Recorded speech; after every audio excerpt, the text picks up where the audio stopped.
Olá, bom dia para você nessa quinta-feira, dia 20 de janeiro. No Toda Hora, a primeira edição, nós vamos falar sobre os testes rápidos de Covid, que agora também devem ser cobertos pelos planos de saúde. O mundo bate um novo recorde de casos, com quase 3 milhões e 800 mil novas infecções em 24 horas. Joe Biden completa hoje o primeiro ano de mandato e dados apontam que a variante Ômicron começa a dar sinais de recuo nos Estados Unidos. E olha só, os planos de saúde agora terão de cobrir também os testes rápidos para a Covid. A decisão foi publicada hoje pela Agência Nacional de Saúde Suplementar no Diário Oficial da União. Até então, a cobertura era apenas para os testes do tipo RT-PCR e sorológico. Para fazer o exame rápido, o paciente terá que apresentar pelo menos 2 sintomas, entre febre, dor de cabeça, coriza e falta de olfato.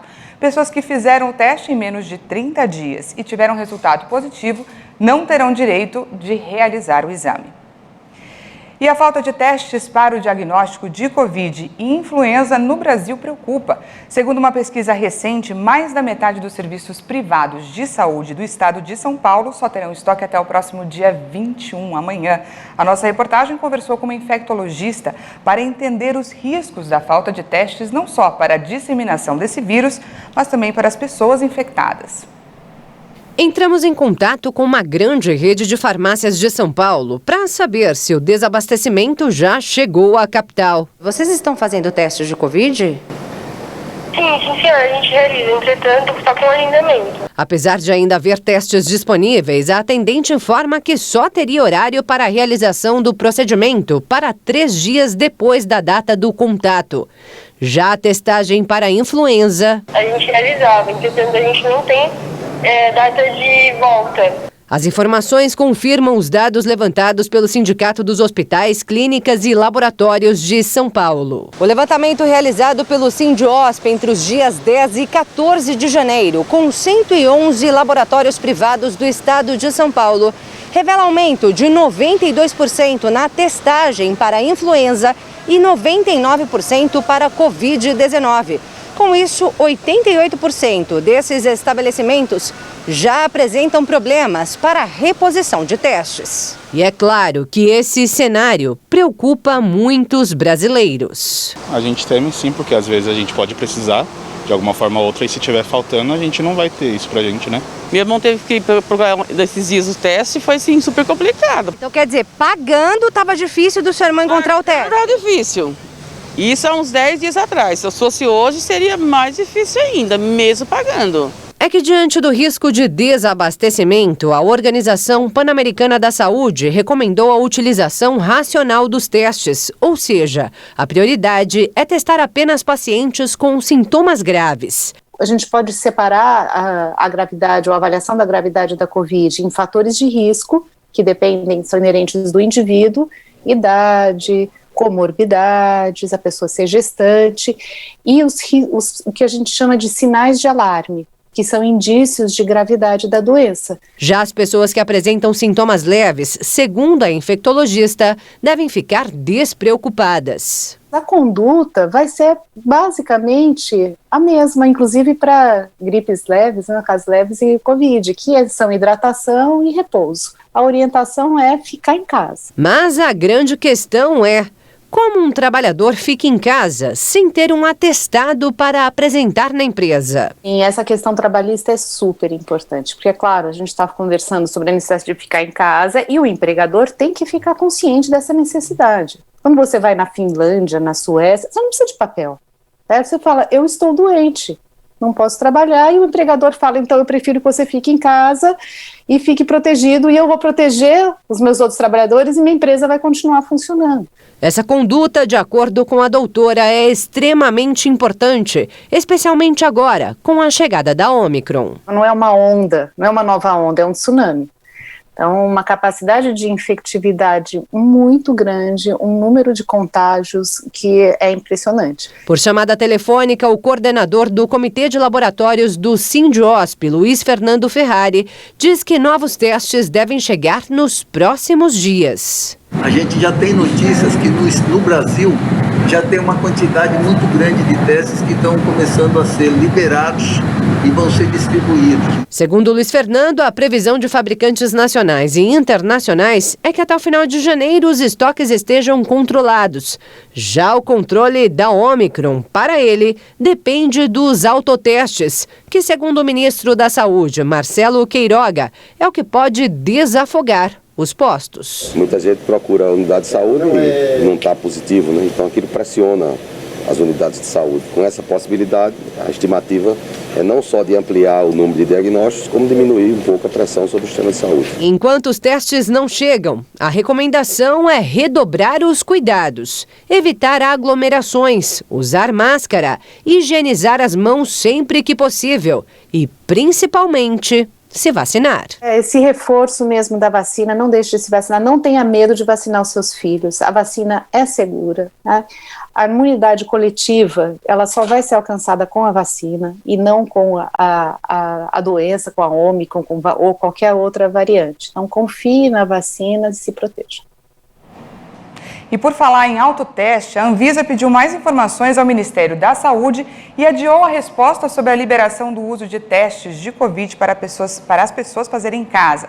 Um dos diretores sugeriu a realização de diligências dentro de um prazo de até 15 dias para cobrar do Ministério da Saúde a formalização de uma política pública antes de decidir sobre a liberação do autoteste.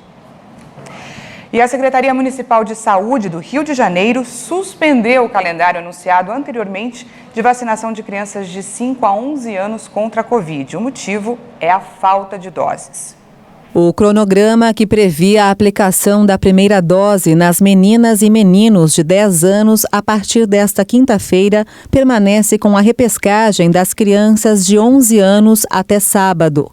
A SMS informou que apenas com a chegada de novas remessas será possível avançar o calendário de vacinação para meninas e meninos de 10 anos. A Secretaria de Estado de Saúde recebeu do Ministério da Saúde 93.500 doses de vacina pediátrica para distribuir aos 92 municípios fluminenses.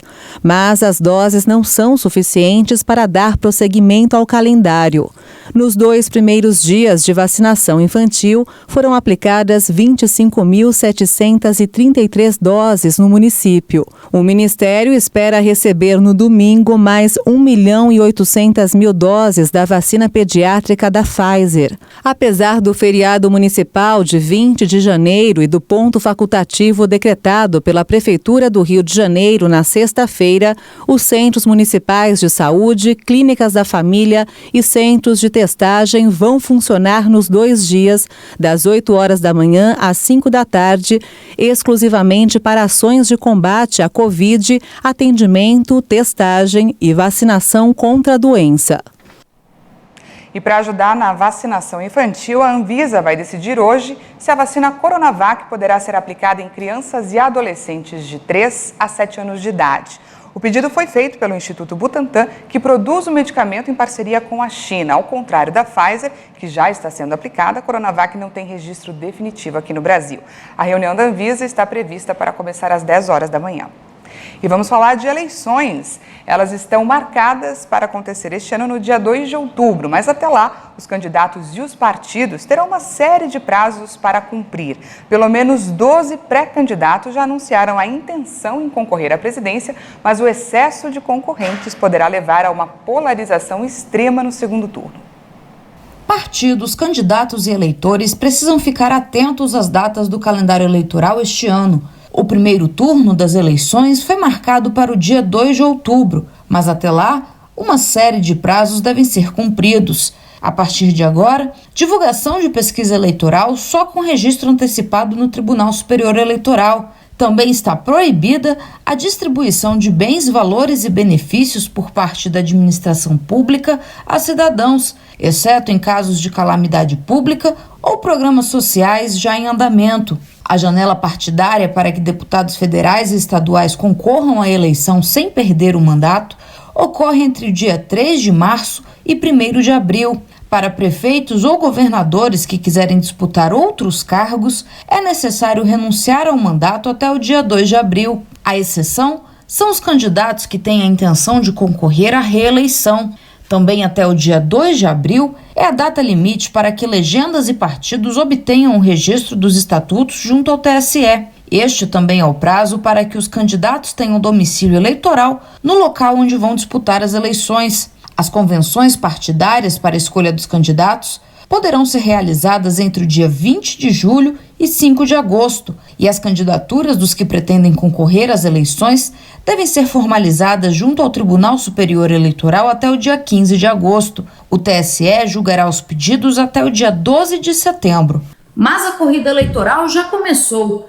Ainda no ano passado, cerca de 10 partidos informaram os nomes dos pré-candidatos à eleição presidencial de 2022. O modelo de votação que o Constituinte escolheu lá em 1988 é o da maioria absoluta dos votos válidos nas eleições majoritárias, ou seja, a ideia é que o candidato eleito a presidente da República, governador de estado e prefeitos das maiores cidades represente a maioria absoluta dos eleitores. Então, num universo de primeiro turno, onde existam aí 10 candidatos a presidente da República, vai ser normal que exista uma divisão entre os ramos da direita, os ramos da esquerda, aqueles que dizem que são centro, né? E aí a tendência é que ninguém consiga fazer a maioria absoluta dos votos válidos já no primeiro turno. E aí, num segundo turno, é possível a repetição de uma polarização, como a gente já assistiu nas eleições de 2018 e como a gente assiste em vários estados, né? Entre um candidato da situação, o candidato que hoje é presidente, aquele que representa melhor a oposição. Então é possível sim essa polarização. O que é importante é que o eleitor não caia nessa disputa, que o eleitor não caia nas provocações e escolha o melhor candidato de acordo com as suas crenças, de acordo com as suas convicções políticas, de acordo com aquilo que quer de melhor para o Brasil. Com o aumento das chuvas, também começou a temporada de raios. E o Brasil é o país com mais incidência de descargas elétricas no mundo. Em 2 anos, caíram 280 milhões de raios no território nacional. Segundo o Instituto Nacional de Pesquisas Espaciais, as mudanças climáticas têm influência direta no aumento de raios. E a previsão é que a média anual continue aumentando até o fim do século. Um levantamento do Grupo de Eletricidade Atmosférica do INPE indicou que a estimativa é que a média nacional passe de 70 milhões para 100 milhões de raios nas próximas décadas. O desmatamento na Amazônia, a subida da temperatura e o fenômeno Laninha combinam com o fato de o Brasil ser a maior área tropical do planeta, com um verão quente e úmido. Tudo isso contribui para a formação de tempestades. As fortes chuvas de verão podem produzir em torno de 30 raios por minuto. Os impactos são notados em todas as regiões do país, mas a maioria dos casos fatais foram registrados na região sudeste. Apesar dos riscos, a chance de uma pessoa ser atingida diretamente por um raio é muito baixa, menor do que uma chance em 1 milhão. O perigo aumenta de acordo com a localização, a exposição em áreas abertas, a proximidade de redes elétricas ou atividades na água e embaixo de árvores. A quinta-feira deve continuar quente em boa parte do país e a previsão é de que o sol predomine durante todo o dia.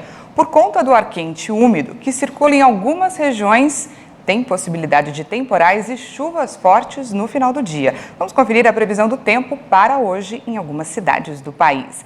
Em São Carlos, município de Santa Catarina, os termômetros podem registrar até 39 graus, uma das maiores temperaturas previstas para essa quinta-feira. A cidade de São Paulo, que ontem bateu o recorde de calor pelo segundo dia consecutivo, deve registrar hoje 32 graus. No Rio de Janeiro, os termômetros podem marcar até 34 graus, com sensação térmica ainda maior. Em São Luís, no Maranhão, o tempo deve ficar parcialmente nublado, com previsão de chuva a qualquer hora do dia e máxima de 29 graus. E em Cuiabá, no Mato Grosso, a temperatura pode chegar a 35 graus. Depois do intervalo, a gente vai falar sobre os números do coronavírus no mundo, que bateu recorde. E ainda, Biden afirma que Rússia pagará um alto preço se invadir a Ucrânia. Nós voltamos já.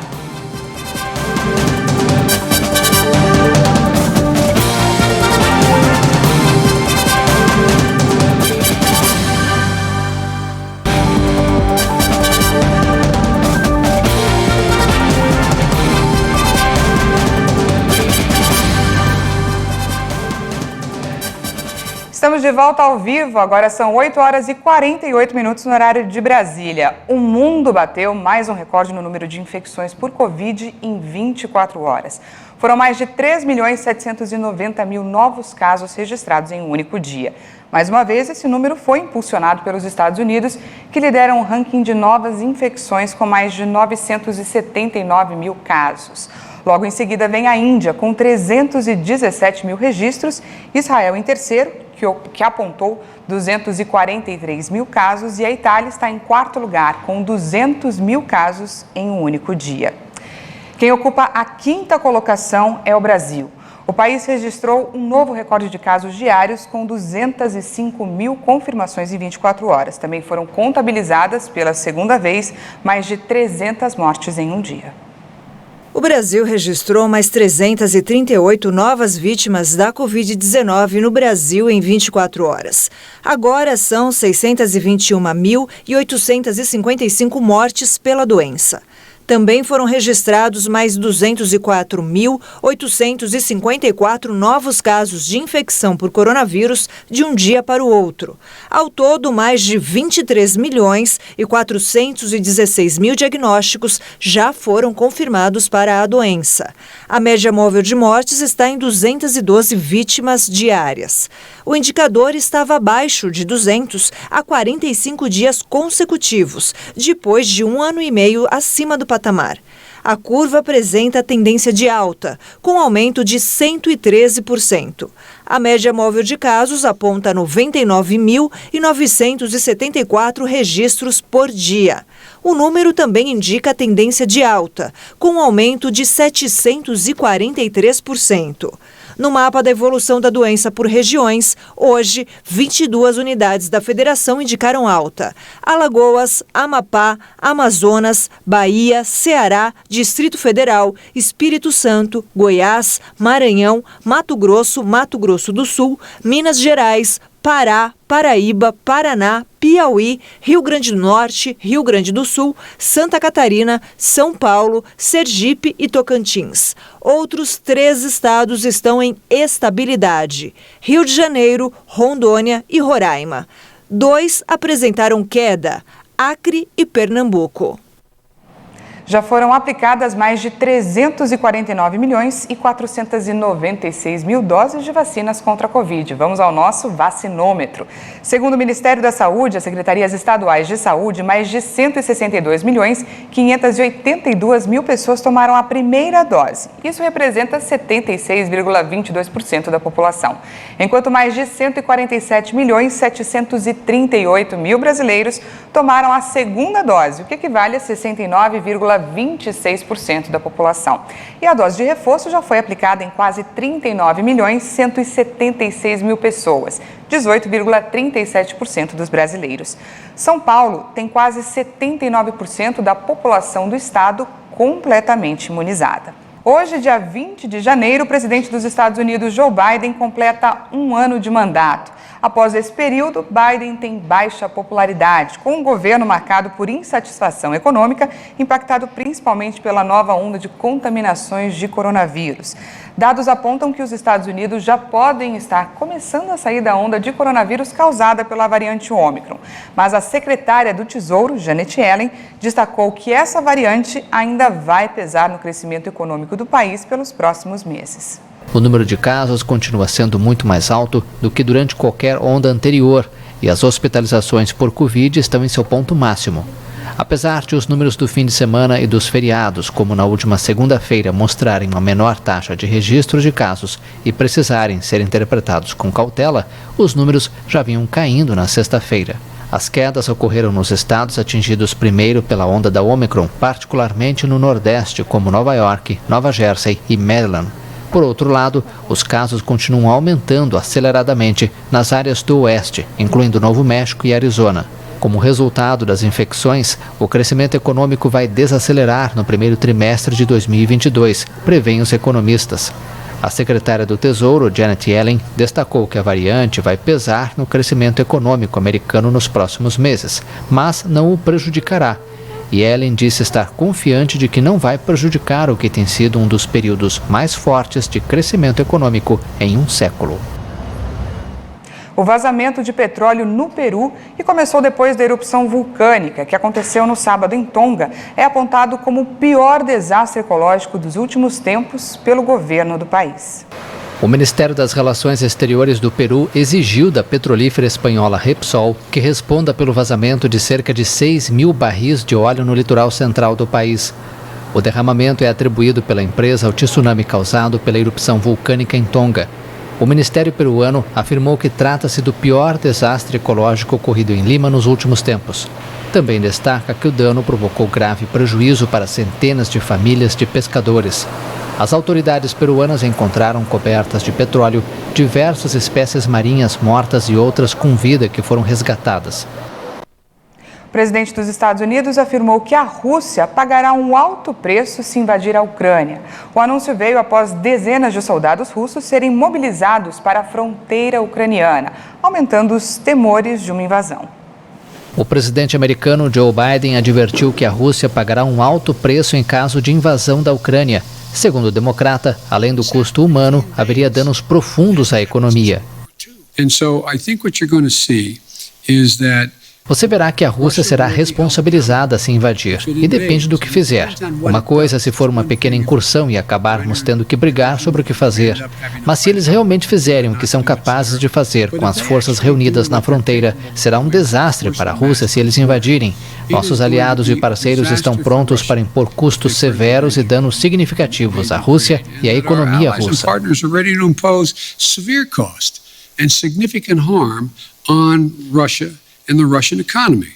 Biden disse acreditar que o presidente da Rússia, Vladimir Putin, ainda não quer uma guerra em grande escala pela Ucrânia. A Rússia mobilizou dezenas de milhares de soldados na fronteira com a Ucrânia, aumentando os temores de uma invasão. Embora negue qualquer intenção bélica, Moscou insiste que uma desescalada exige garantias para sua segurança, em particular o compromisso do Ocidente de não expandir a OTAN para o leste, inclusive para a Ucrânia.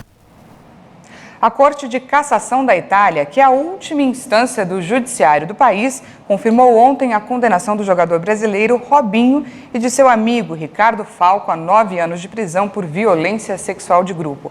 A sentença vai sair em 30 dias. O julgamento ocorreu na Corte de Cassação de Roma, o equivalente ao Supremo Tribunal Federal no Brasil. Robinho e seus advogados apresentaram o último recurso, que foi negado pela Corte italiana.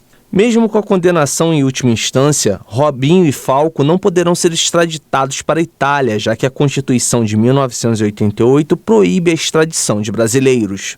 Além disso, o Tratado de Cooperação Judiciária em Matéria Penal entre Brasil e Itália, assinado em 1989 e ainda em vigor, não prevê que uma condenação imposta pela justiça italiana seja aplicada em território brasileiro. Assim, Robinho e Falco correm o risco de serem presos somente se realizarem viagens ao exterior, não necessariamente à Itália. Para isso, o Estado italiano precisa emitir um pedido internacional de prisão, que poderia ser cumprido, por exemplo, em qualquer país da União Europeia. Além dos 9 anos de reclusão confirmados, Robinho também terá de pagar uma indenização de 60 mil euros, cerca de 372 mil reais. Essa edição fica por aqui, mas no YouTube você pode rever as nossas reportagens. Às 10 da manhã tem mais informações com a Patrícia Velenic. E à 1 da tarde, eu e ela esperamos por você. Até mais.